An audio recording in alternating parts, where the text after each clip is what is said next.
We think. Let me see.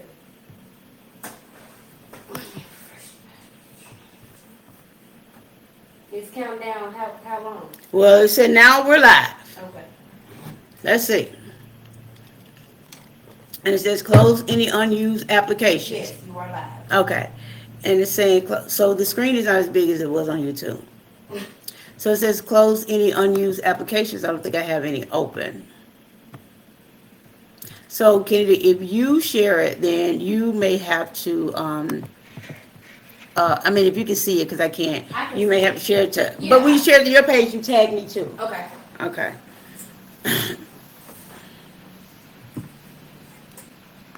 We taking volunteers for a production company, baby.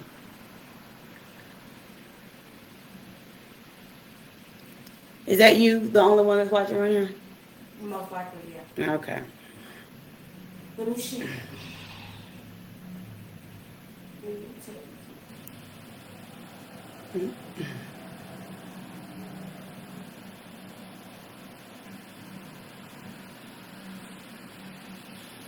All right, there we go.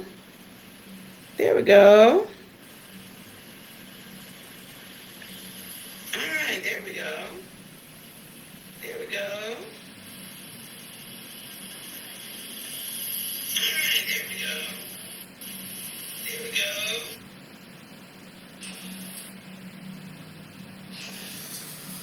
I still can't really see who's in here, Kennedy, so you're going to have to let me know. All right. I still can't really see who's in here, Kennedy, so you're going to have to let me know. All right, you want to have to get off of that. Okay, I'm off. Okay, I see Melissa tagged on here. Okay, how is everybody? I really do. It'll help me if I see your comments, guys. I don't know how to see that You're though. going to have to give them a minute. No, because okay, I got 5 people that are in here. All I want y'all to do is just say hey, and I hope that you're going to be interactive because I could be all over the place in my share. Okay, so you can see real time. Oh yeah, you're right. I don't want to be distracted by that. So can you just have to take a look at the comments and everything. So I do want to know, y'all. Thank y'all so much for being here. How many of y'all saw the Kennedy and I's interview? Did you see it? I'm not sure where to see your reactions. Like, we need a whole production crew. This is a lot of work. It's a lot of work, but I am determined to stick with it because I like learning new things. Did y'all see it? Yeah, I'm responding to them. You do you. Okay. I got How many people saw it? And what are they saying? Mama, they saying hey. Can you sit a little closer? Because you're too far. Jesus. I know it. God. I'm trying to have a leader. Oh, too loud, girl. They'll be all right. You grown, though, ain't Hey, grown. So, y'all, that video that Kennedy and I did, that was a lot, man. That was heavy lifting. I think we processed that for, we're still processing it. And I have heard from a lot of moms. I heard from people that that learned a lot and got a lot out of it. But I'll be honest, what I heard most of all was the pain that people are in, not having the words or the tools to do the work that Kennedy and I, that we did. And even since then, it hadn't been all peaches and cream. We have had some ruptures. We've been able to repair a little quicker, we have. But yeah, it was rough. But that's what doing the work is without numbing. You lean into it. But what I've heard, one reason why I wanted to do video, I thought I was going to be on YouTube because I do want presence on YouTube. And I think the way to go is to download this video and put it on YouTube. But what I heard a lot was from mothers that watched, and still feeling very blamed, even in their children naming again how they were experienced. And I realized it didn't matter a whole lot of what I was saying. Mom, it's important that we get in and do our own personal work, because it was still kind of the ruminating on, I really did do the best that I could. And I'll say again that our best is not on trial. The good parts and all the things that we did, that's not on trial. It's not what we've been indicted with. It's the things that we didn't do a good job with. And even though we had reasons why we did not do a good job, it's important just not to have those reasons as excuses. And so I realized the parents that I have talked to, and really y'all, like a parent every day that I've talked to, the narrative that they have about themselves. Um, and sometimes, our narratives work for us because we get very, I guess, convicted in, I did the best I could and I kind of don't want to hear what my kids have to say. And then sometimes the narrative works against us. But I think owning your narrative, it really and truly is so important, because I gave Kennedy, I think, my platform that we are building, but I gave her space to have her narrative, and I still also have mine. But doing this out loud decreases the shame, in a lot of it. Um, I think we hold our narratives based on what other people think about us, based on what they say about us. And the only reason why we adopt what they say to us is because there's something about them that we admire, something about them that we long for. So if they have negative things regarding us, I think we adopt them, and we don't have to. You really don't have to own what somebody else thinks of you, what somebody else says to you. But I think a lot of suffering comes as a result of us taking on some of that stuff. All right, Kenny, I feel like I'm rambling. What are the comments saying? Auntie Diana said, "Hey, cousin." Hey, Auntie down. There should be a way that I could be able to see these messages coming in. You should definitely be able to see it. Oh, Kennedy, I got a double screen. Can you not see? Is that how you can see it? I believe I can. Y'all give me just a second. Give us a second, y'all. Hold the line down in my Ricky Smiley voice. Hold, because I got to be able to see. Don't forget we from the country. And? Yeah, all right. Okay, so if you can do that, then you should be able to see the comments where? Down there? Uh-huh, so I'm trying to put them down here. You see it? Mm-hmm. But you want to be able to see yourself too, though, right? Yeah. I don't have to see myself, though. No, I can't see the comments, though. I have to see myself. Okay, there you go. Boom. Boom. Want to do it? Boom. You want to do it? You just gotta have to be okay with that. Want to do it? I can bring it back down on the screen. And I can see it just like that. It just be small. Okay, there you Bam, go. bam, bam. Want to Boom. do it? There Want you to do go. it? Want to do it? Okay, now this is better. Hey, Anthony, see? When I see people sound like me talking in the air, then it makes sense. I got to be Tell connected. everybody, hey. Hey, everybody. I know. Hey, Kennedy. Hey, Kennedy. Hey, Carla. And My friend Kay is on Kayla. Hey, Melissa. Hey, everybody. Now. So I'm so glad that you guys are here, and I really. Hey, Tamika, and Nisi, and yeah, Anthony. Okay. Yeah, I'm glad you guys are here. So what I really want to know, y'all, I want to take this time, because if anybody knows me, this is what I love. This is my element. And I am so grateful, that I get to do this. My practice is back up and running, but I will never overwhelm myself again with that much work, because I want to do this full time, because I am going to build a school for traumatized kids, and I'm so excited.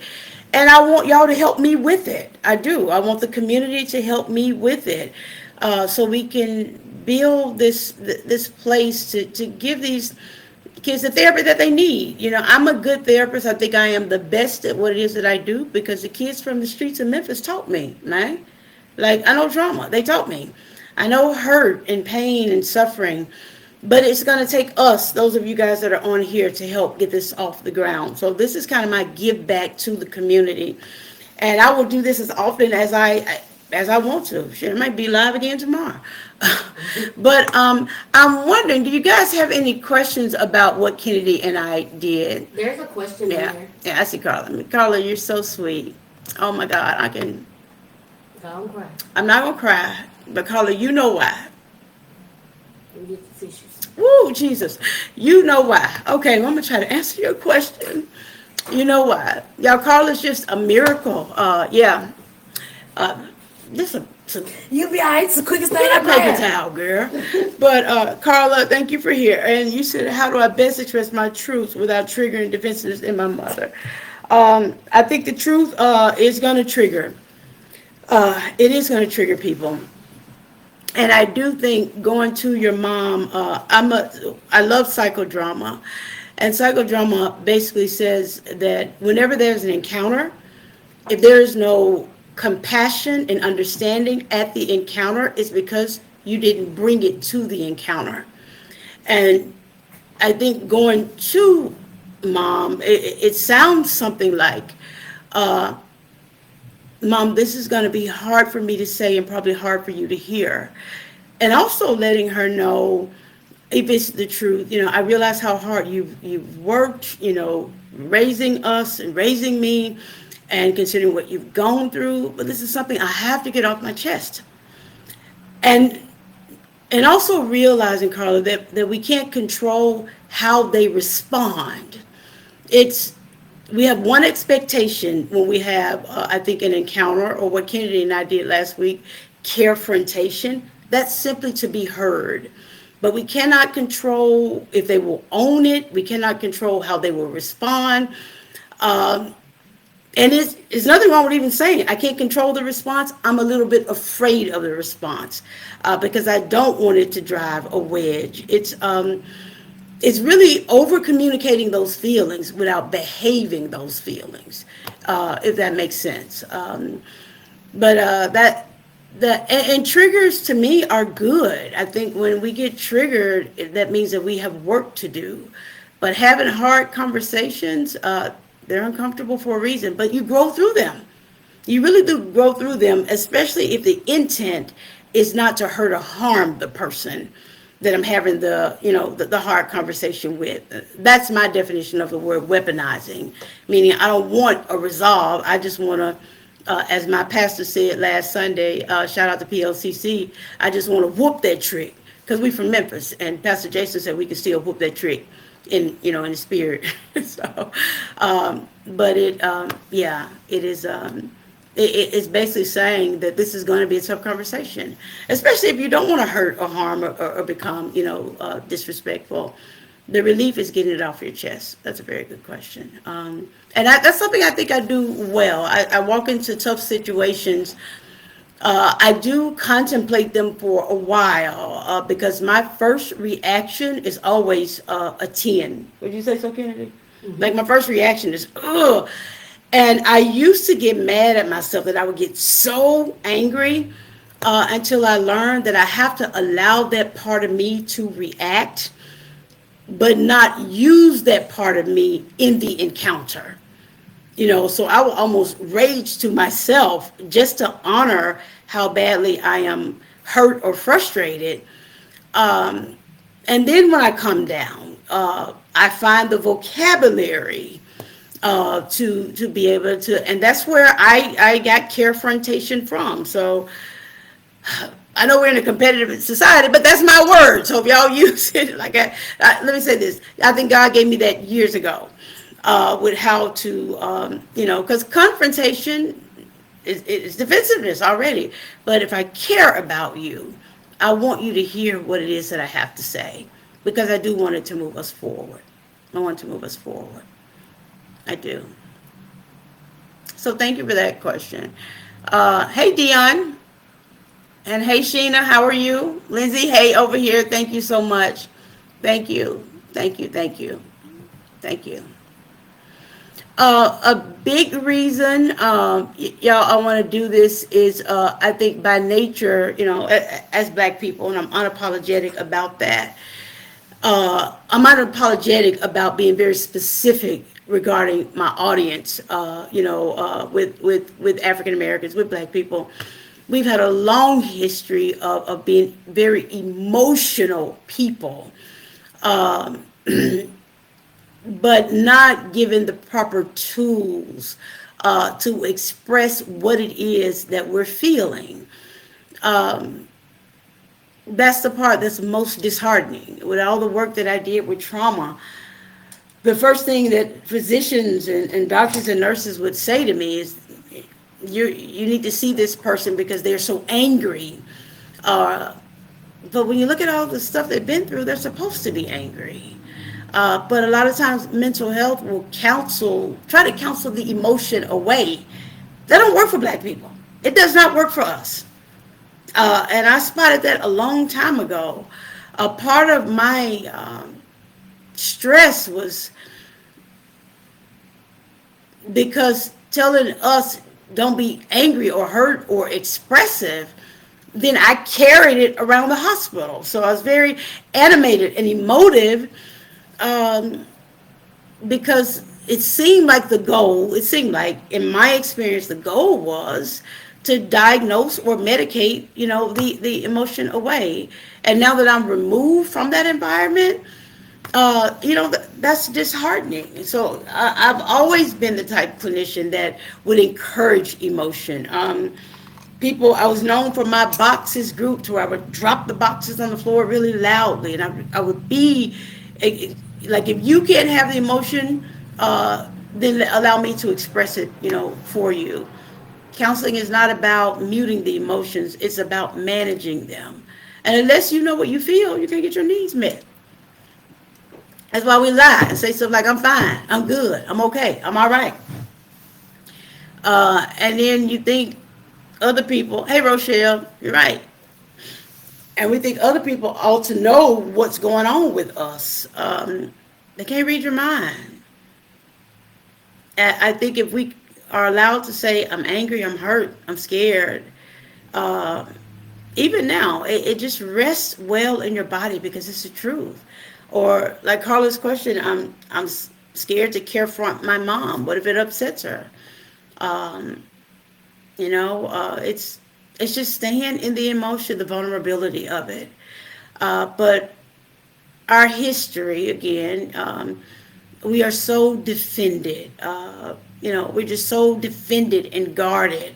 I think because we've been hurt so badly.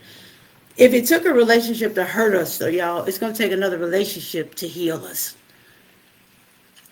If it took a relationship to hurt us and wound us of any kind, it's going to take another relationship to help us and heal us. Not just an intimate relationship, but it's having that vulnerability with somebody that we're safe enough to share what it is that we feel. Does that make sense, y'all? Make sense? Yeah.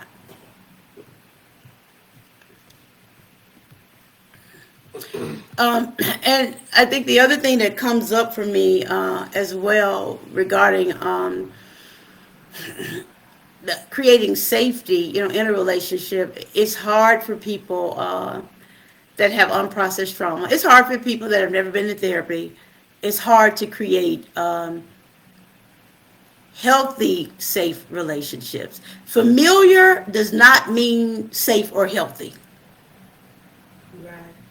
Just because it's familiar or comfortable does not mean it's safe or healthy. Mm-hmm. When we stay in those uncomfortable, unsafe situations, it could be for years. When we get out, there's still going to have to be some healing that has to be done. Uh, yeah, it has to be done. There are two kinds of pain in the world. There's a pain that leads to more pain if we stay in those uncomfortable situations. And then there's a pain that leads us being healed and whole. To stay in it is painful. To leave those situations will be painful. But one of them is going to work for us after a while. And I think it's upon leaving that you finally, you kind of meet a part of yourself that you lost when you were in the situation, in the relationship. And if I just keep it real, y'all, another word that I came up with, and I don't think Ricky is on here yet. Oh, hey, Rue. There you Yeah, go. there she is. I just said your name, Rakia. Look at that. Just said your name. I was so Yeah. listener. But Rakia is, and Rakia gave me this, I think years ago, because Rakia is so smart. Those of you that don't know Rue, I grew up with her, childhood friend, and my prayer is that when I get all the kinks worked out, that she and I can do a kind of like a private Zoom talk kind of thing. We're just talking because I'm not counseling her. Uh, and she helped me with this word. I was talking about unhealthy relationships, and Rakia was like, "Sounds like you describing a relationship." And I was like, "Wow." So Rakia, if I blow up, any residuals, uh, sis, I got to give you credit for that because everybody that knows me, that's been a part of anything I've done in a group setting, when I started talking about trauma, I always ask, do you have a relationship or relationship? A relationship is healthy enough to sell. That means it'll take us somewhere one day. I think a relationship, you need to flush it. Um, I mean, that's what I think. But Rakia, just your wit, your quick wit, the way you caught that, I appreciate that. And I think that was probably maybe 7, 8 years ago. I'm not even sure if you remember. Hey, Antoine. And hey, T, how are you? Recent found I had severe and realized I had a treatment. Mm-hmm. Yeah, It sure absolutely. does. Yeah, definitely. Yeah, when you don't feel well, you cuss people out. Mm-hmm. When you're grumpy and you don't, you cuss people out. Um, yeah, sell the flush it. You sure do. Because it don't work. I'm gonna try to stay on top. I like that one. But when you don't feel well, you do. You cuss people out because I don't think I think we're afraid to express what it is that we need.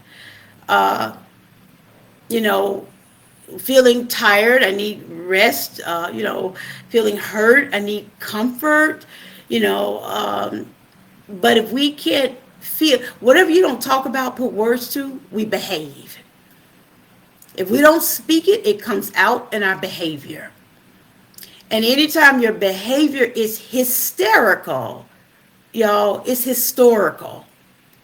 Anytime I'm snapping and going off in the present, hysterically, that means something in my history is informing that. I hope that makes sense. That if I'm popping off and going off, at a 10, oh, they're not even talking to me anymore. They're talking to somebody back there maybe 20 years ago. If I am overreacting as an adult today, then that means somebody probably underreacted when I was in trouble, maybe as a kid. So if we don't have the words to express what we're feeling, that frustration, not feeling well, it comes out in our behavior, and it really negates the whole point of getting our needs met. Because the person on the other end don't know where all this energy is coming from. But that woundedness will cause it to just, to just go everywhere. And another thing I came up with, I believe when we start clicking and going off, I believe sometimes it's the wounded child in us that did not have the words to express to get our needs met. So it's almost like a tantrum thing, and that's why healing is so necessary for uh, those helpless parts of us that couldn't get our needs met. Because when we can heal those parts, we can show up as the adult and be able to say, I'm tired today. Look, wait a minute, I'm tired today. I can't meet your need today. And I hope that you don't reject me and leave me forever, whatever that is. I'm just keeping it real, real. Sometimes we don't want to let people know that we don't feel well or can't show up for them because we think that they're done with us. Now, why do we do that? Now it's getting ready to get good. This is what I miss saying in group. Mm-mm. Mhm. Give it to him, Gail. Don't say that. Give it to him, Gail. Don't send me out. Give it to Oh him, my Gail. God. Give it to him. Why do we do that, y'all? This is why we do it because most wounded people, codependency, we go into a relationship showing our hand. This is what I can do for you. Oh, I got you. I got you. I got you. This is what I can do for you. So when we don't feel well and can't perform anymore, Now we worried the folks are gonna leave, and they probably are gonna leave. They probably are gonna leave. We go in over promising, overcompensating, performing, because we don't feel like we really matter and belong to them anyway. We feel like as long as we performing, they good. But the minute we stop, we feel like we're gonna lose them. But we went into the relationship showing our hand, and people fall in love with your hand, not the heart. So that's where we have to, I think that's where we have to pivot and kind of reset. We have to do that.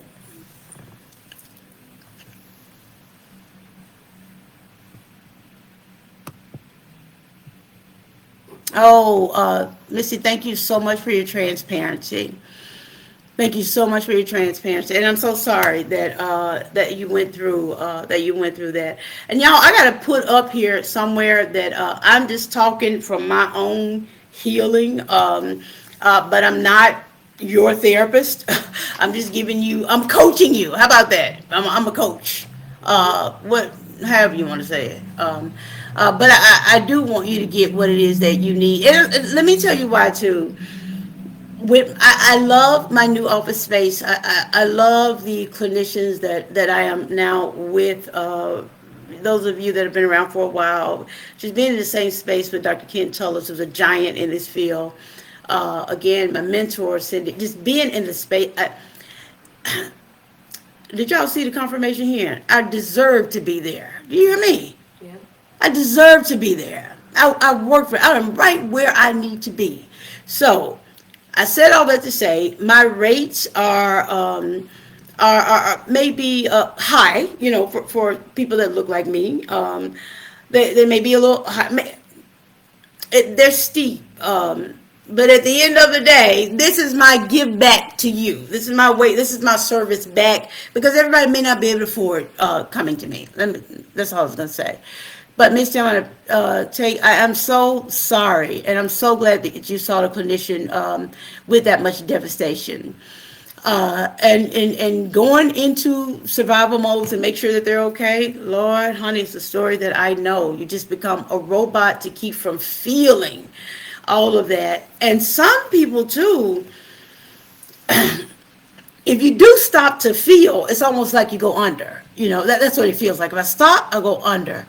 But at some point, it, you, what I found, Misty, I was running like a freight train, and my therapist helped me, and and I had this image of almost looking back at my wounded self, just kind of sitting on the side of the bed, bruised and nicked, and so a light bulb hit, like, damn, I left you, and trying to take care of everybody else, like I left myself.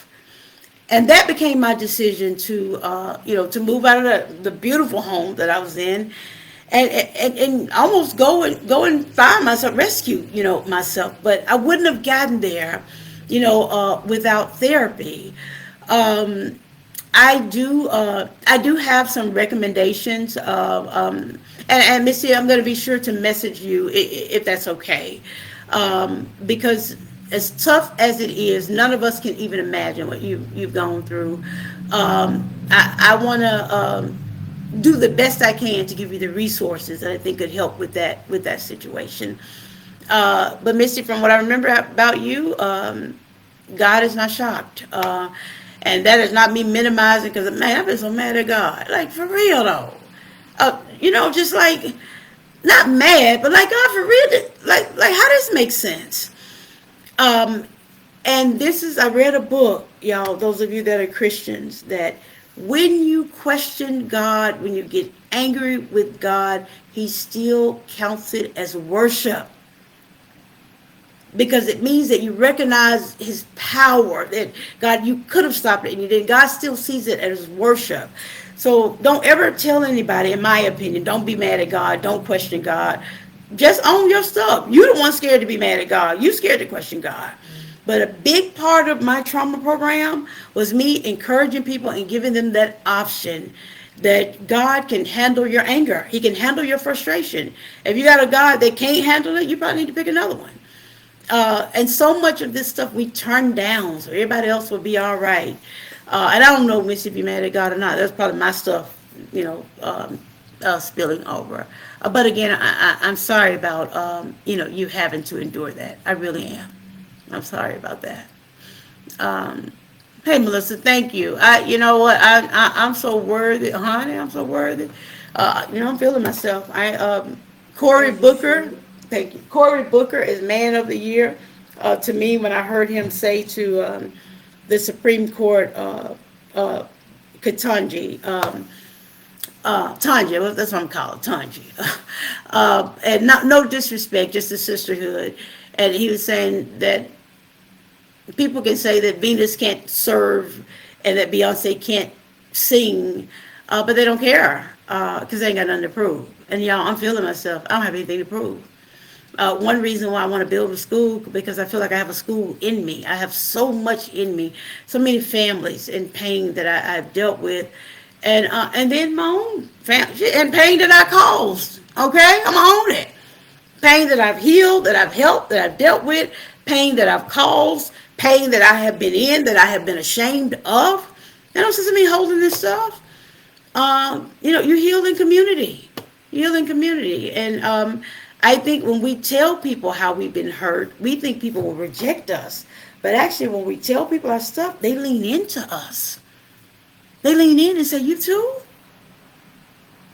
But I think it's us realizing that people, not for people to help us or fix it or change it, yes, I'm leaking, to fix it or change it, but it's just joining in that, I'm not by myself in it. That's all. I'm not by myself in it. Not by myself. I miss, I miss an audience, y'all. I did 9 groups a week for a long time.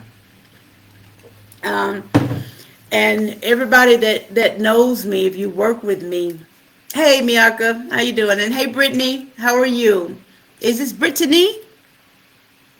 Uh, I think so. I can hardly see. It must be her. But everybody knows just how serious I was about every group, Yep. every time I was with a patient. You don't interrupt me, you don't disturb me because the pain of what they're sharing has probably never been spoken. And so I was honored to be a witness, to that. So I get passionate about talking about it. Oh, Antoine, yeah, absolutely. I think it'll be the school of our dreams. When people, ask um, about the school, my answer is God's will, His bill. So God gonna use Antoine and and other people, as well. And to talk a little bit more about the school, and I'll probably say this every time I use this platform because y'all, that's what this is for. And a part of what Kennedy and I appreciate all of the support and praise that I get for being, a good therapist. Kelly's a trauma queen and she's so good and this and that. But I have to be found worthy of that. I have to be found worthy of it. That's, oh, Melissa's in the works. I have to be found worthy of it. So I can't go and try to take care of the community if we still toe up. Um, but I want a place. It broke my heart to see those adolescents and teens. Now, mind you, I had the whole hospital. I did trauma therapy for the entire hospital, but it was something about those kids.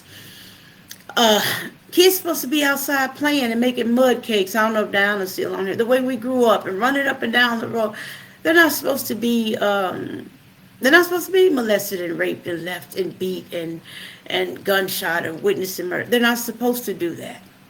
They're not. And so my heart ached for them. But the hardest part was coming in, staying with me for a week or two, and going right back to the same communities, right back. And I started thinking, what if I could just keep them? Keep them. 5 years of intensive therapy, education, free room and board, state of the art. And so, Antoine, I'm glad you said build it because I don't want any hand me down. I want the same thing you would want for your children if they were going to a boarding school. The exact same thing. Uh, Uniforms, but uniforms gonna be who the basketball players, jerseys, all that. All that. I want them to be fresh to death. Because the biggest part you would see on the unit is how unkept they looked. Like, so you can't talk to them about stability and wholeness and wellness, and they raggedy. I can say this to their mind, but raggedy and dusty. This country's too wealthy for that. So yeah, that's the part that is so important to me. I love this little 2 bedroom apartment. Um, I've had the luxury car and home and all of that. I and people have said, be careful, Kelly, sharing your idea. Y'all, you don't want anybody to take this, but it's not my idea. It's God's idea. And if somebody has the money, the ability to do so, it needs to be done. I believe my motto can be in any urban community in America. And some of y'all know my story. I'm talking about narratives. I started out, working with the Ryan White program, which my heart will forever be with the Ryan White program. I'm a new therapist. All I knew is I wanted to help the black community. I think they gave me like 6 pennies, $6,000. And that thing grew. Once again, those traumatized hood people taught me. That's where I got my start. And then I wanted to help police officers, and y'all know how that went. But that's a part of my narrative. And after 4 long years of getting my lick back, I'm all right. And that's all I'm gonna say. Um, and then I wanted to help the police officer. Then I wanted to go back to school and teach counselors, how to help the community. Part of my narrative, academia. Jesus Christ! Oh my God! It's just not real world, and that was very disappointing. So then I thought, I'm gonna do it myself. I don't need people. I'm gonna do it myself. No, they were not ready. So that's what I'm doing. I'm doing it myself, putting myself out here in the most authentic, organic way. And I believe it is going to flourish. I believe it's going to be a blessing. But right now, I'm focused on the effort. I am responsible for the effort. Only God can bring the results. If I get too tied up in the results, my ego gets in the way. And when ego gets in the way, that's kind of a God Junior complex. And I ain't God. I'm not. I'm so glad I'm not. I mean, I'm not God. Um, we have all the resources we need: urgent care, mental health. Yeah, I definitely hear you, Antoine. I hear you. I hear you.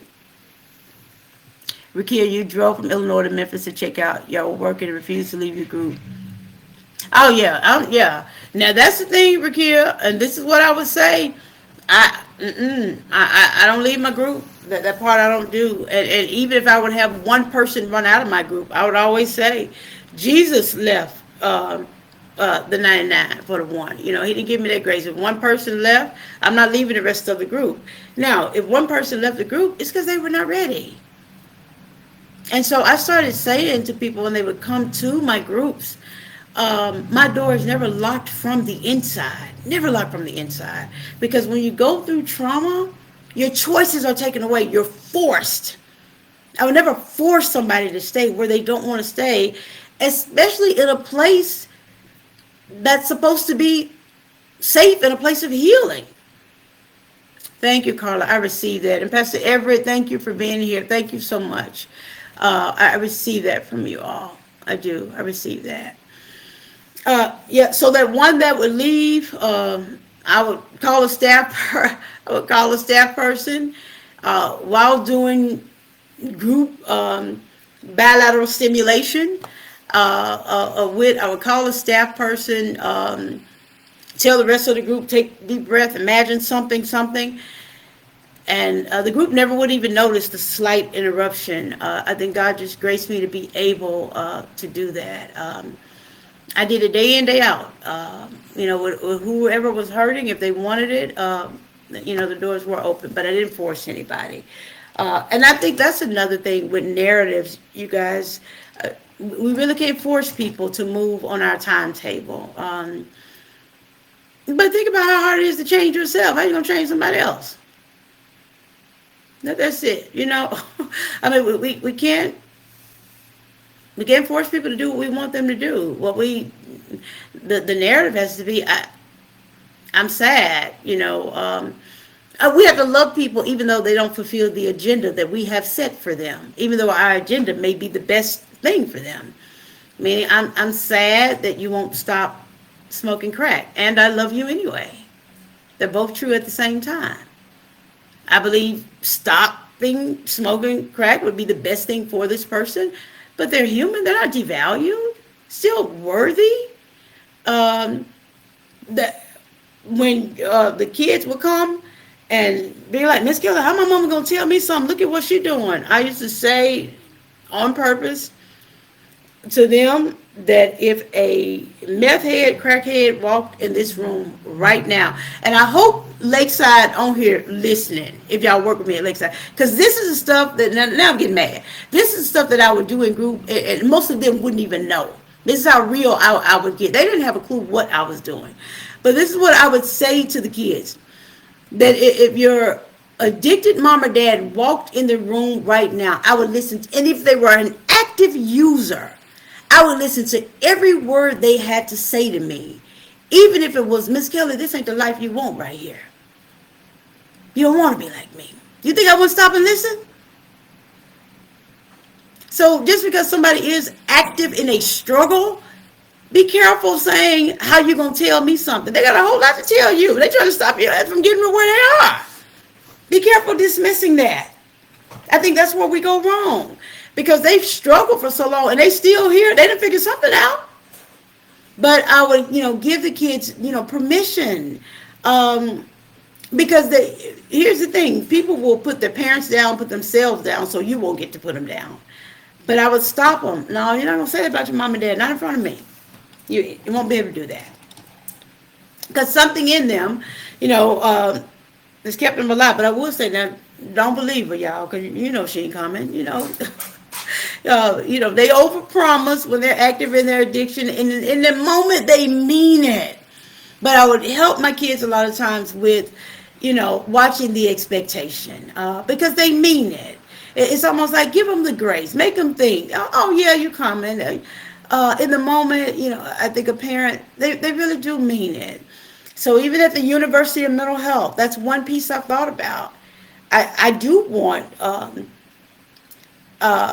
birth parents to be able to drop in and have a meal, with the kids. I want the birth parents to overpromise as if they're coming, and the kids become disappointed. And right there, we do the work. Right there in the moment, we do the work. Right there in the moment, we do the work. I'm saying to Ray Ray, seems like your expectations were a little bit too high, whatever it is, then we do the work. Real time, do the work, because that's how Black people learn. Put us in the moment of it, in the experience of it. That's how we get it. And y'all can let me know if y'all agree with that or not. Hey, Keisha, how you doing? Some adults don't realize they are that. No, they don't. You're exactly right. And the reason why adults don't realize they are a trigger to the children, because it's too painful for them to own that. It's too much pain. If they own that I am the reason, that you are hurt and upset, then they have to plead guilty for all the other stuff that they couldn't do right or well. And so adults will project, kind of like I did. I did this for you, I did that for you. What you mean? And it was hard when I owned that, oh my God, this is me. Y'all, that's a lot to carry. And I'm not saying it's a reason, not an excuse. But you got to have a whole lot of ego strength to own. That's my fault, my bad. I didn't do a good job right there. But some people may never do it. But they may go to their grave and never own what they actually did. Because then they have to plead guilty to everything, to everything else. That's their narrative. That is their narrative. And it's not right. What we have to do is grieve what we won't ever get from them. We won't, and I wish when our needs were not met, the longing would go away. It won't go away. We'll keep reaching, keep longing, and they'll keep letting us down. But your longing is because your heart works. Their heart works. It is very hard for them to own. But a confrontation approach is almost speaking to it. Like, Mom, I know it's going to be hard for you, to own this. And maybe you don't even mean to trigger me, Mom. Maybe you don't even mean to do it this way. But there are times when you do this is how it comes across. Surely you would mean to harm me. I just want to make you aware of that. That's kind of a compassionate way to kind of go into, doing so. And as I said in the beginning, when there's an encounter, if there's no compassion at the encounter, it's because you didn't bring it. Like, we have to go in with the compassion. We do. Allison, hey, I don't know if I should say your real name. Sorry.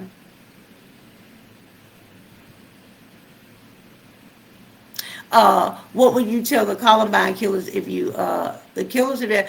Oh, that's something that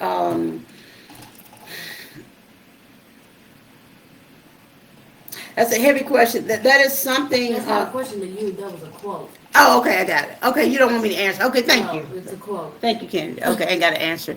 Yeah, that's a tough one. I will say this, and I've said this before. He said the answer was, I would listen. Nobody has listened to Right. him. So thank you for clearing that up with me, Kennedy. But I will say this. I'll say this. Working with traumatized kids, and I'm going to try to say this with caution. Y'all let me know if it lands well. I was never the expert in how to deal with bullies. I got a lot of the kids that were bullied, that were picked on. And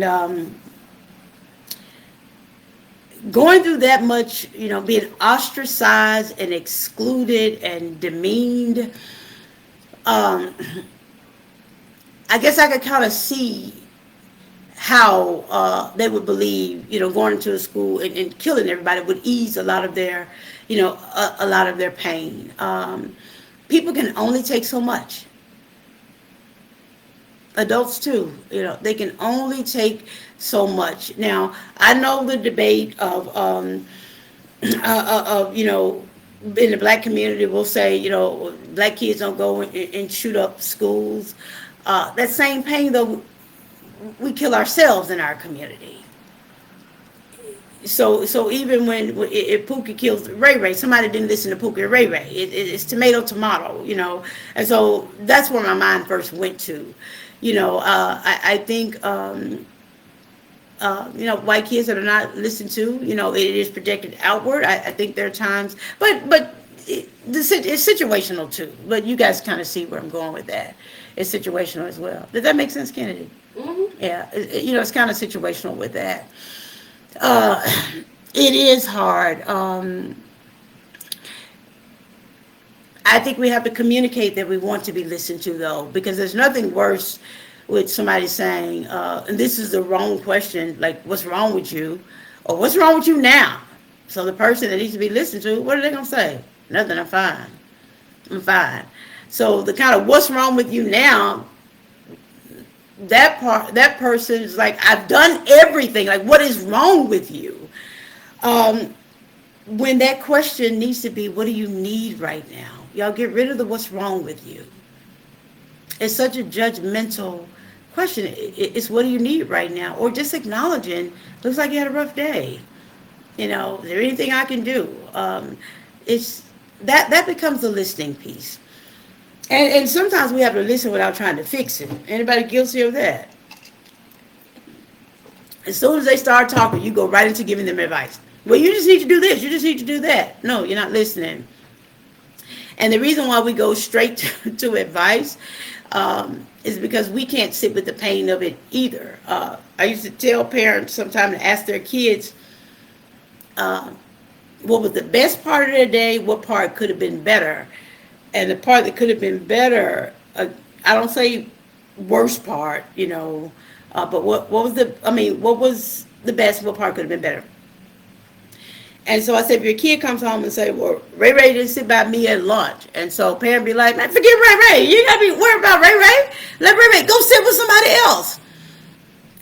You jump straight to the solution because it's too hard for you to hear that your child's feelings have been hurt because Ray Ray chose to sit somewhere else. I think a better response is, "Oh my God, I wonder what was going on with Ray Ray today. How was that for you? Like, what happened? Now I'm listening because I'm regulated in my emotions, so I can show up." Now, I don't always do that correctly. It took a whole lot. Um, but does that make sense what I'm saying, y'all? Are y'all hearing me with that? We jump straight to the solution. Let me fix you. This is all you have to do. And we didn't listen. How do we know they didn't already try that? Bottom line, Ray Ray didn't sit by me at lunch. I missed my friend. Um, yeah, just not trying to fix that. Feel like I'm all over the place. I want to make sure I didn't miss any other comment. You know, Okay, so how am I doing, Sissy? you're doing good. Okay, good, good. One thing I like about my approach to mental health is the simplicity, without all the psychobabble. I hope that it's landing is just with simplicity, and Like it is. I'm telling it like it is, and it is clinically sound, tested against any theory, and all the It's theories for show fact. for show fact. Say it again. It's for show fact. For show fact, and every theory that was ever created, because that's just the world that we live in, were created by straight white men. What no theory created for black people, y'all? Now, I'm so glad that I was a willing vessel, that God has helped me to take these theories and urbanize them. I'm glad you like it, Cousin Diana, raising those two beautiful queens. So me giving this with simplicity, I wanted to be able to help because middle school, high school parents, be careful. You're not the greatest influence, and that's where you do need to become their friends.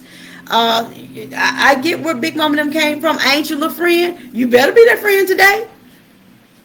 You better be their friend today. Please be careful because there's a whole lot of people out there waiting to be their friends. You better be their friends today. Um, it's important to get invited into their world. And so if they offer you that somebody was mean to them or unkind to them, don't dismiss it and you're just sensitive. You need to grow up. Don't take this so personally. No, you got to probe, and you got to probe for a while with, tell me about that, tell me what happened and then what happened. Where were y'all sitting and what was she, where? You got to stay connected. But again, if we can't deal with our feelings, we're going to push them straight to the solution. Straight to the solution. And that's how we take care of ourselves. But it's a spiritual bypass. Like, you get bypassing the emotion, then it's incomplete. If that makes sense, y'all. It's incomplete. It's incomplete. Yeah.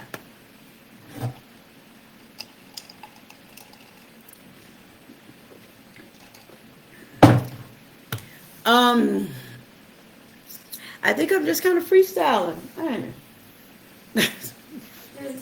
I mean, it's still on My on mouth the is dry. Huh? Yeah. Drink some more water. I mean, I have some water, but I need some Vaseline or something.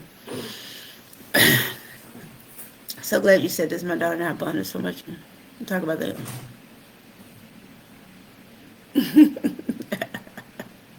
Bianca, you probably wearing her out with questions too.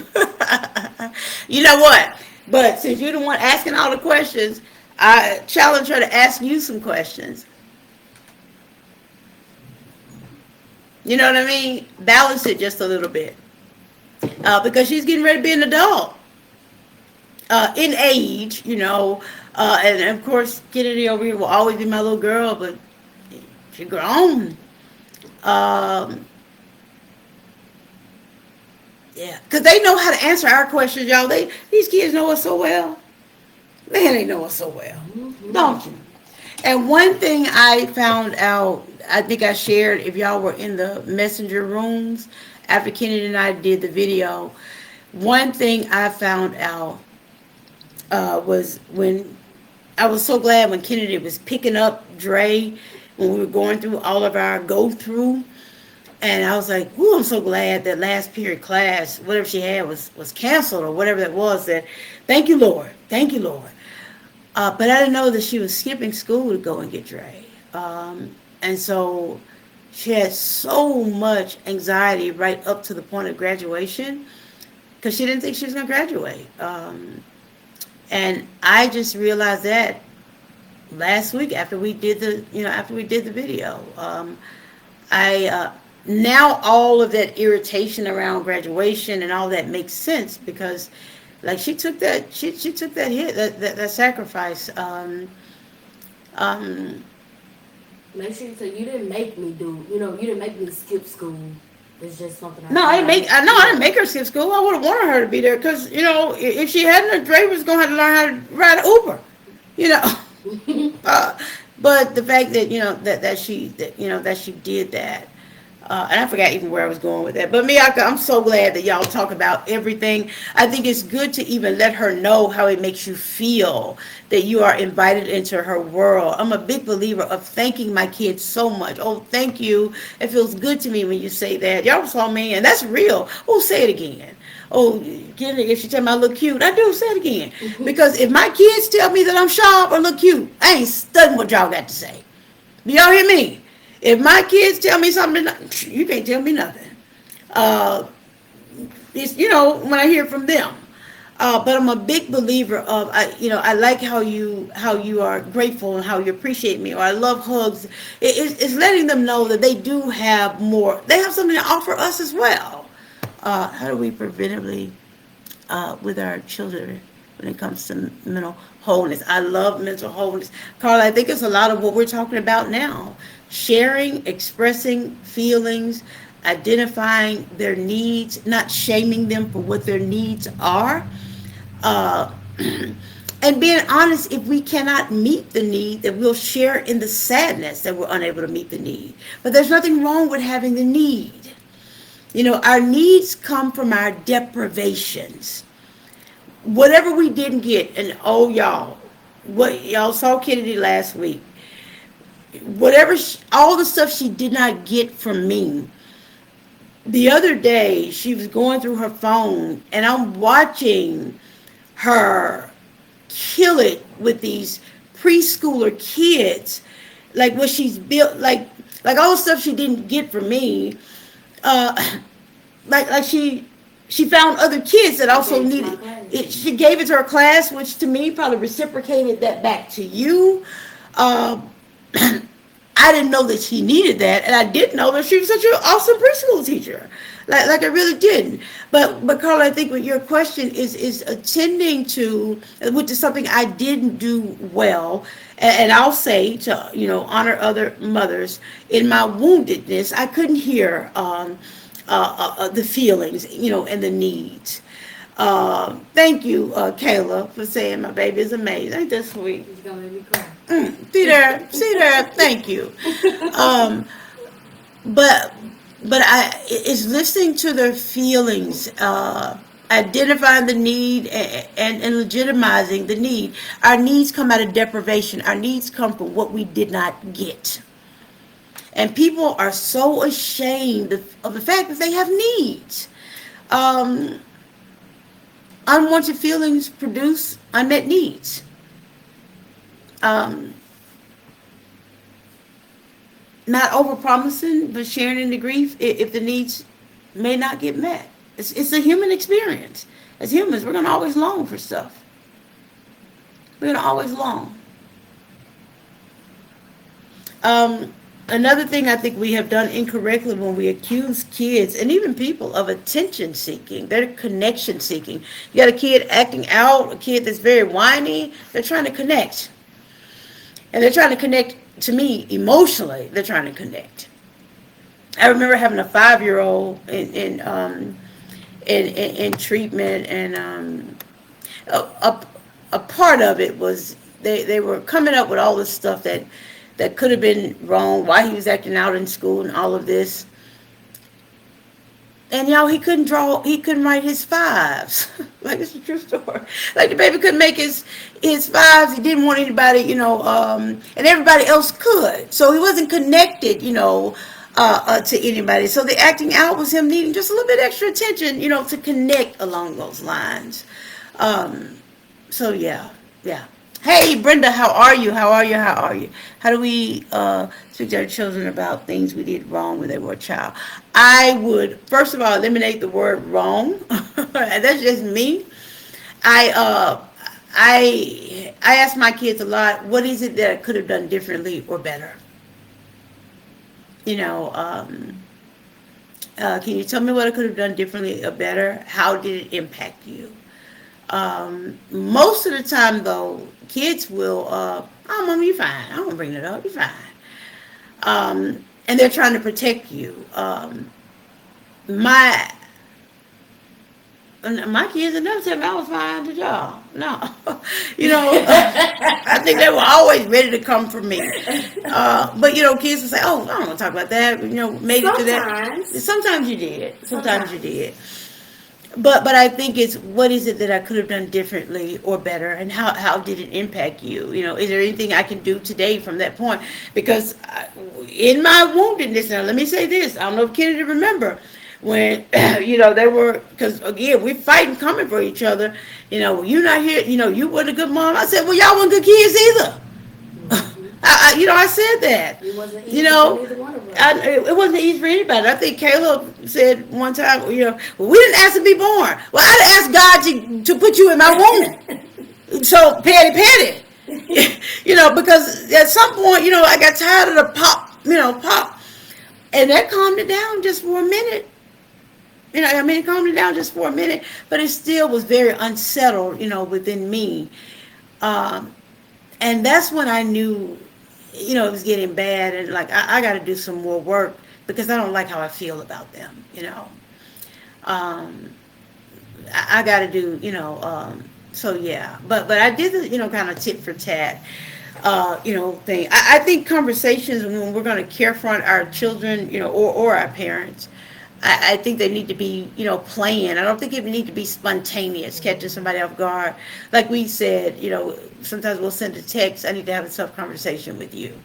Are you in the headspace, to do so? That's especially if we want to get along. If we want to get along.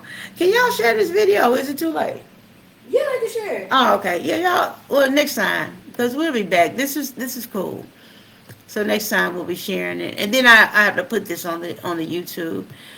I don't know if I can figure out how to go live on Instagram. Like, this is a lot. Like, I need a whole. Instagram easier than YouTube. But next one gonna be on Instagram. So I hope that. Hey, Ezel, how are you? They need to follow our University of Mental Health page on Instagram for the next live. Yeah, I'll post that. Okay. Ezel, how are you? I don't know if you are still here, but I am so grateful. And I don't know if you know, but you had a whole lot to do with where I am right now. Y'all, Ezel's my trainer, and I've had some wonderful trainers. But Ezel's the first place I went to after the outside opened up, with COVID. If we go back to what COVID did to us. And I knew I needed to get physical, start moving again, and kind of stuck my head in this gym. And it turned out to be such a just purity of heart and mind, and committed to the science of mental wellness. And this is a true story. I can't remember if I told the story. Did I tell the story about being at one gym? Well, I'll tell it again. Being at one gym, and I had gotten back from the gym. I had gotten back after my mother passed, and the gym owner was like, "Where have you been?" I said, "My mom died." And he was like, "And?" Mm-mm. I didn't know that. Mm-mm. Woo, y'all. So I never went back to that gym again. I never went back. So I was at Ezel's gym, I think last year, around the anniversary of my mom's death, or either her birthday, and I was lifting weights. And as I was lifting, I started crying. I knew exactly what it was. You heal trauma through movement. And Ezel didn't quite know what was going on, but he knew to just let me be. And somehow I don't know. I'm gonna be at the gym forever. Probably gonna lose no weight. No, I am. I'm gonna eat right. But the fact that he held me in that space because I was working real hard to hold back those, those tears. But it was the anniversary day, and just the movement and the weight was heavy. I think it was just the grief, and because trauma is held in the cells of the body, so movement is important, when healing trauma. So Isel, thank you so much. I just want to say thank you. If we were in a big room, I would say y'all give Isel a hand. Thank y'all, because he also encouraged me also to do this platform, and I needed that support. I needed that support. I did. I needed that support. Yeah. Yeah. Okay, yeah. Oh, okay, Tamika. Yeah, you guys can share. Y'all feel free to share it. Feel free to share it. Do you guys have any? Um, well, I think a segue is. I think the thing that gets people into therapy to even start looking at childhood traumas, and I don't know how many of y'all can attest to this. And it's probably something that really did, even happen in my marriage. Unprocessed trauma always shows up in an intimate relationship. Now, as long as you ain't trying to court or be married and do life with somebody, you're good. But by the time you connect and that you haven't dealt with your own childhood experience, your own woundedness, it's going to bring it out.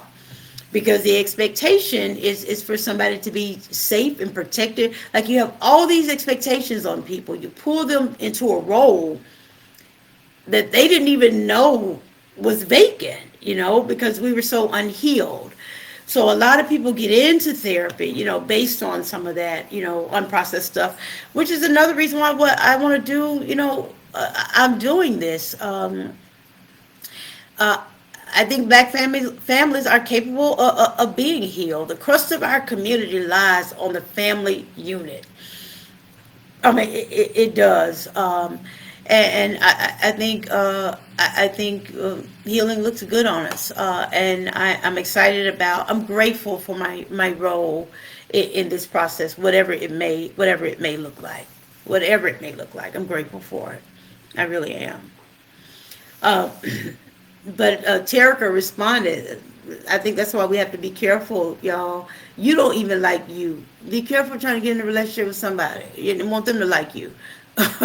um, it's hard to pull somebody, into all of that, or it'd be the exact opposite. We go find somebody to take care of.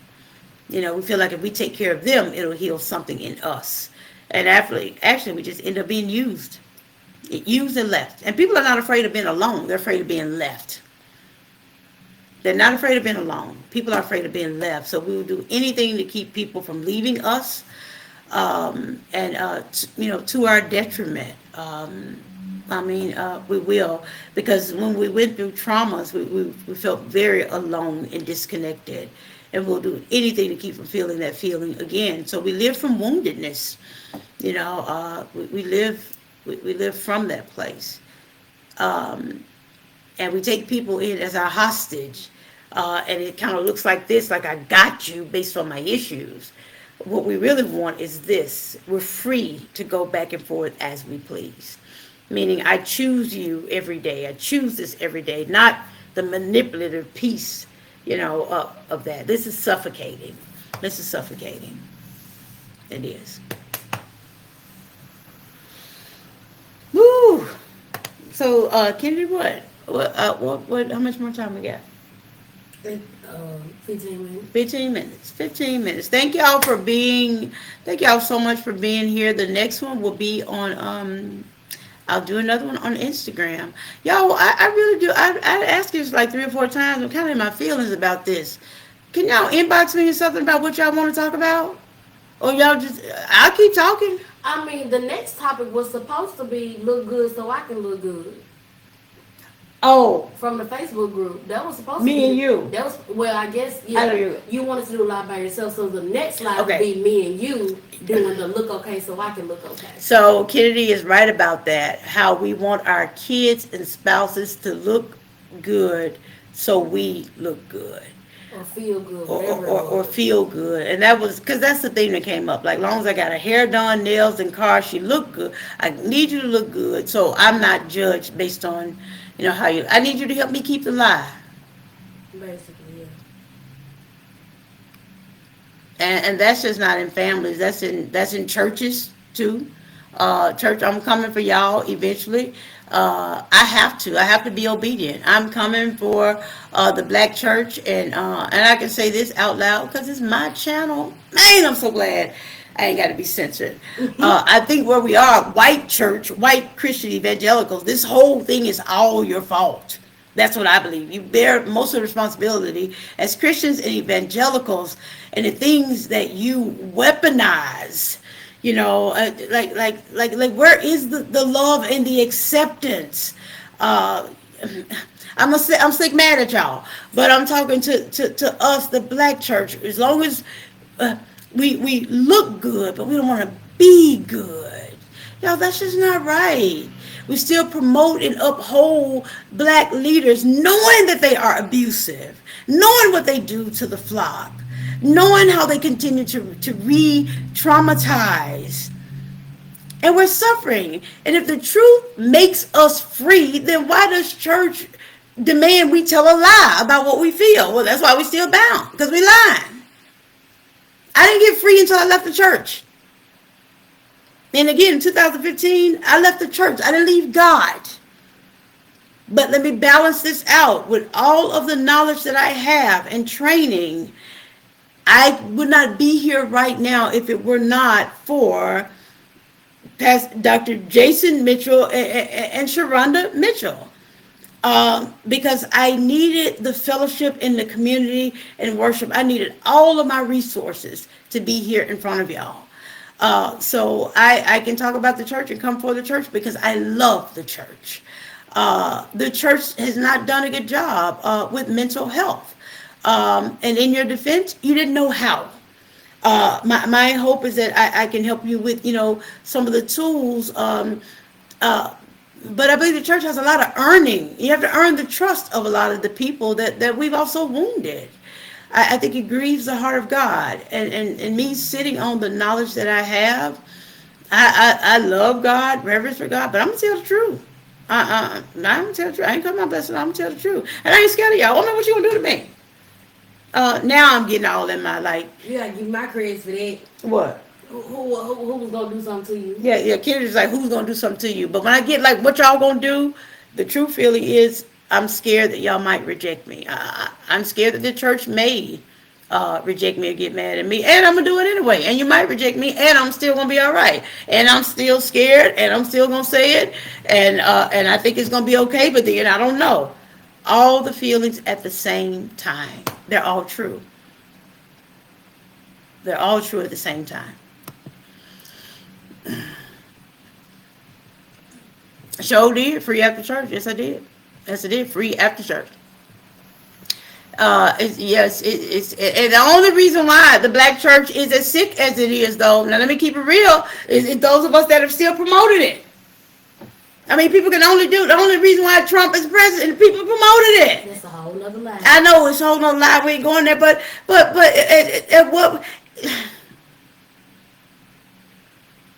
And this is an extreme, but this is really and truly what I believe. R. Kelly couldn't have done what he did by himself. Somebody supported it and promoted it because of whatever they were getting. The only reason why we promote mess, or if I just keep it real, bullshit, is because we got bullshit that we don't want to deal with. The only reason why we co-sign bullshit is because there's stuff that we are dealing with. So it's a payoff for everybody. That's why we got to be careful with that.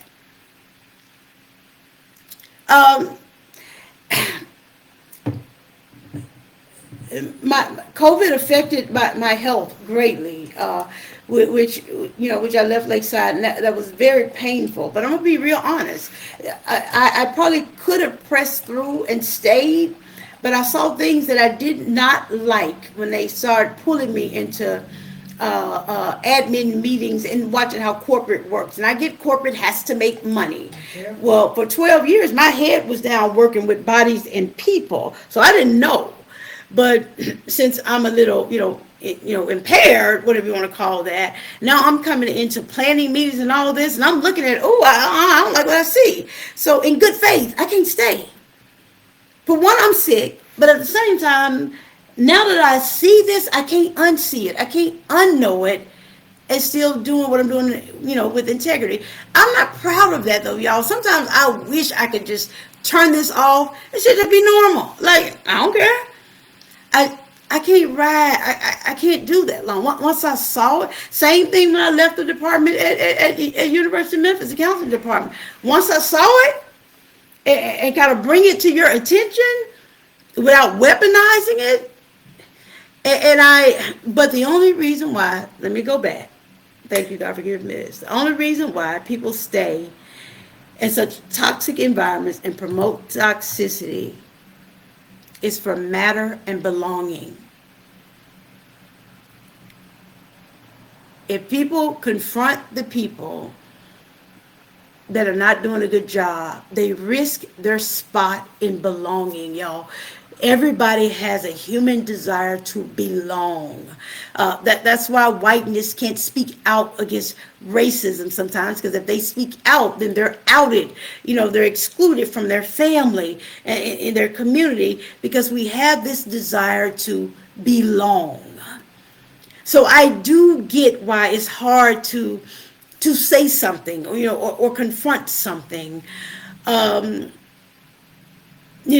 Because you want to belong. And if I think about me processing this like right now, real time, the place that I belonged was in crisis,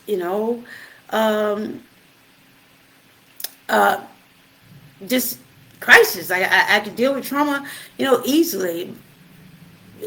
I can honestly say it probably almost killed me. So this reprieve that I am doing now, I want to build this and do it right. I want to build this and do it right. I want there to be a place for everybody to belong. So I hope that landed well. We put up with stuff because we want to belong. Nobody wants to be, nobody wants to do life by themselves. I don't care what they say. They don't. I don't think they do. I don't think they do. I don't think they do. But at the same time, I'm gonna keep talking because I've done too much work on myself to be quiet. I've done too much work on myself to be quiet. And if you are off your game, out here wilding out, messing up, and I'm still smiling in your face, I ain't no friend to you. Period. If I love you, then I'm gonna call you on your stuff. Say that one more time. I'm not a friend to you if I'm watching you mess up your life, mess up yourself. And all we're doing is talking about it. You still, not doing that. I'm not a friend to you. I don't want to roll like that. Because that means that you'll let me be out here looking crazy and somewhere giggling and talking about me. Why would I want a friend like that? And we still go like, I don't need that. Kendra is my friend. Because I'm doing the work. Seriously, because I'm doing the work. Well, right at this point in my life, that's the connection those are the type of connections, y'all, that I have to have feeding me in order to do this, if this makes sense. I've given a whole lot of free counsel, a whole lot of free, a whole lot of that. I just can't do it anymore. This is the way I choose to do it, because this is my boundary. I'm behind the screen. I'm protected, so I can talk as much as I want to talk, and not. This is. I didn't know how I was going to feel about this, but this is kind of cool. One thing I did say out loud, but I was so sick with COVID, y'all. I was so sick. I was so scared. And I remember saying to God that if I cannot do this work anymore, trauma work, I think I'd rather die. I said that out loud. Like, I feel like I was created for this, and I'm thankful for this platform. I really and truly am thankful, for this platform. And I do want to talk more about like how do we carefront people that are in power and position, to start healing and do things differently. Because to go at them the way I just did, turned up, weaponizing that, it ain't gonna land. It's not. It's figuring out, how do I say I'm so scared for the church, or scared for the company, or scared for the community, because that's not how it started out. Every entity, church, community, business, marriage, relationship, it didn't start out that way. I have to believe it started out with intentions that were pure. It didn't start out that way. And that's the piece that I have to stay, remain connected to. The name of my church is Perfecting Love Community Church. Perfecting, meaning you're maturing, you're perfecting, growing. And I said to my pastors that God told me to tell the truth, and y'all gonna help me do it in love. Because sometimes when I tell it, don't sound like love. I'm not always proud of that. Um, but I do want it to help people. We got 5 minutes. Do you guys have anything else? Thank y'all so much for these. Don't fit in, breathe out. Carla, yeah, that's what I want some turn up there. Hey, Jerice. Hey, Jerice. And Terica, my counselor sister. I'm so grateful for other therapists in there. Thank you so much, Miyaka and Rochelle. Um, yeah, thank y'all so much. Melissa, we've been rocking together a long time. Melissa, you're there in the beginning, so thank you so much for being here. Thank you, I appreciate y'all. Um, Brenda and Kayla, I think I pretty much got everybody. This is a nice first run. I ain't gonna be able to do these but once a week though. You have to uh, pick a designated day so people will know when, to expect and tune in. yeah, I will. But I am really interested, y'all. I hope I gave some of you that did know me a better view of kind of my scope. And if there's a topic or coaching or something that doesn't come up, that comes up, I don't know. I'm gonna say I don't know, but I know somebody who probably, who probably does know. I'm gonna be real honest. Just, say I don't know, but I want us to have this conversation because it's almost like I want to build our own urban Wakanda, y'all. Like, wouldn't that be cool? Uh, to get a kid at 10 and discharge him at 15, or get him at 15 and discharge him, at 20. With this therapy and us being healthy enough to be able to do so. And you know what I even thought about? Even if there is I'm going to say a minority black family in Carterville, if you want your son to hang out with us for maybe a year in an urban setting for community, because my son was one of those that was accused of like talking white and acting white, and bullied big time on that. Just come into that environment to be able to, because y'all, it's gonna be the bomb. I mean, state of the art, it's gonna be the bomb. It's gonna be our own haven. So I do think people could come in just to get socialized and actualized, in that setting, because even even that one black person that managed to make it to the table by themselves, amongst, a lot of whiteness, we know the loneliness. Y'all know that. I mean, it's still very lonely. I'll never forget when Lenora came after me, being director Lakeside. Man, how the relief that it felt, and she had such a nurturing about her. So just that community and that connection. Yeah, it's connection. Yeah. Yeah, I want to help the kids, and this is no shade, but it kind of is, because adults, y'all made y'all own mind up. I mean, not saying it's not in the hope for y'all. There is hope for y'all. That's why y'all here. I want y'all to help me with the kids. But if we catch these babies young, I think we can change the generation. I just want us to be, yeah. I, I think we can help change the generation. But I think this is how to do it. I'm not ever going into a neighborhood, say, put the guns down, y'all need to act right and all that, and then coming back to where I'm safe. Like, he did that for you, not for them. I want to. Jesus moved with compassion, meaning he put action behind the sadness or sympathy he had. I want to move with compassion, or die trying. This will be my legacy. More than anything, y'all have no idea. And this is what I'll end on. I was contemplating on saying this, but this is true. Last week, after I think I left Kennedy, got home, and there was an Uber Eats driver, an older lady, and there was a kid, a teenager with her, and I recognized the teenager, as one of my babies. I was like, "Hey, how you doing?" She didn't recognize me because my locks are gone, and she kind of looked at the Uber Eats driver.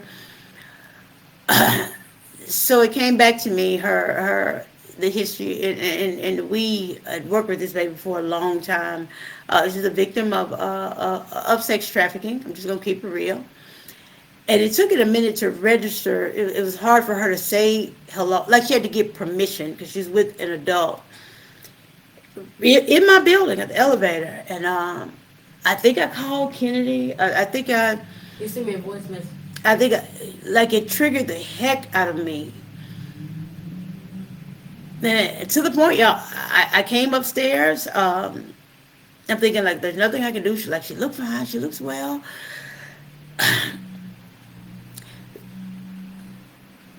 She was one that in therapy I worked in.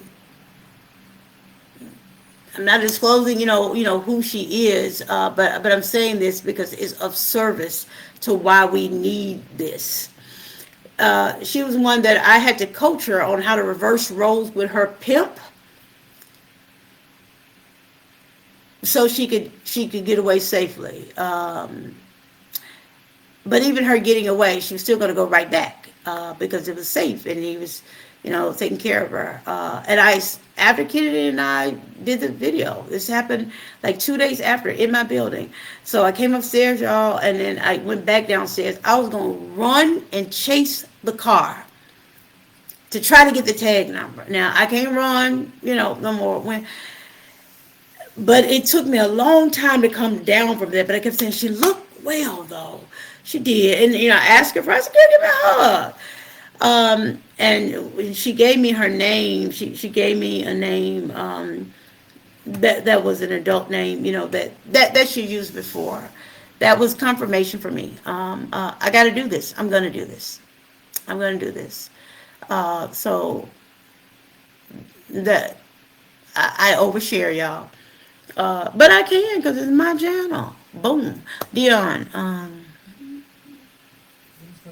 that was spoken tonight also made me look at myself as a parent because of my trauma. I feel I didn't effectively give my as a parent. Yeah. And you know what? And our best is all we can ask. It really is.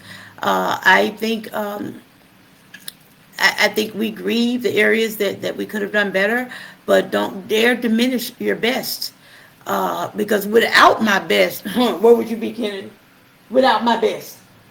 My best wasn't enough, but what if my best wasn't there? In prison. She said, not prison. I would. Oh my God. Yeah. Kennedy, no. That's the truth. What, you want me to lie? Or dead? Seriously. I almost rather dead than prison. The path. And that'll be the next video. Seriously, the path Woo, y'all. would have led me either in prison or the I don't want to hear prison. Yeah. So you think about what your best did accomplish, Dion, really. Sometimes, don't diminish that because we had and have growth areas. And good therapy helps you to keep that balanced. It helps you to keep that balanced. I'm gonna give myself credit for the things that I did well. I don't want to think that Kennedy would be in prison though. Lord, take on the glory. And that's how we talk. That's how we talk. Just, whew, Lord. But whatever would have happened, I think God would have graced us through it. This is why I wanted to do this live by myself because I didn't want parents beating themselves up. That's why, again, you're allowing your kids to just name how they experienced you. Don't hear it, as blame. Because now the way we talk, Kennedy and I'll say, but this was my experience of you, and she shuts all the way down because you can't cross-examine my experience. You can't tell me I didn't feel a certain way. I mean, you go to the Grizzlies game, everybody in the stadium, 100 people, they're watching 100 different games. Everybody's view is different. So just because it doesn't look like, yours, like it's, I forgot even where I was going with that. But Dion, I know you. I know you. And those, I can imagine how beautiful your babies are, and the fact that you're even here and still being open. I think that's what we make a commitment, just to remain, open to do this, and we do it together. We do it together. And y'all, I'm just talking. This ain't even really my therapy kind of thing. So even if you think you want to see me, for therapy, you can definitely log on to the account. But no, I don't think you can see me though. We'll figure it out. We'll figure it out. You want to see for coaching? You want to see me for We coaching? 4 minutes over time. Told you. She said I'm 4 minutes over. I want to help folks. That's what I'm saying. Y'all want to help us. We healing the hood. We heal in the hood. My allegiance is to the hood. That's how we do it. Always. That is how we do it. So y'all, I'm gonna sign off. Thank y'all so much for your patience, and I will definitely post again. When we'll go live from Instagram. Y'all, please, will you go find our Instagram and like it, and follow it, because it does something with the algorithms and all that. And even on the YouTube page, it didn't work tonight because YouTube is fancy schmancy. If you could like that and subscribe, I would appreciate that as well. Thank y'all so much. I love y'all, and I'll let y'all know when we'll be back again. All right, be cool. You Whew. end it before you get off. I don't know how to end it, Kelly, Wait a because minute. I don't want to delete it. Uh-oh. It don't even say end. Hold on. There's a dot up here. We gotta figure out how to work it on the computer. But I like the computer better than the phone. And if you end this live video, you'll be able to choose if you want to save or delete it.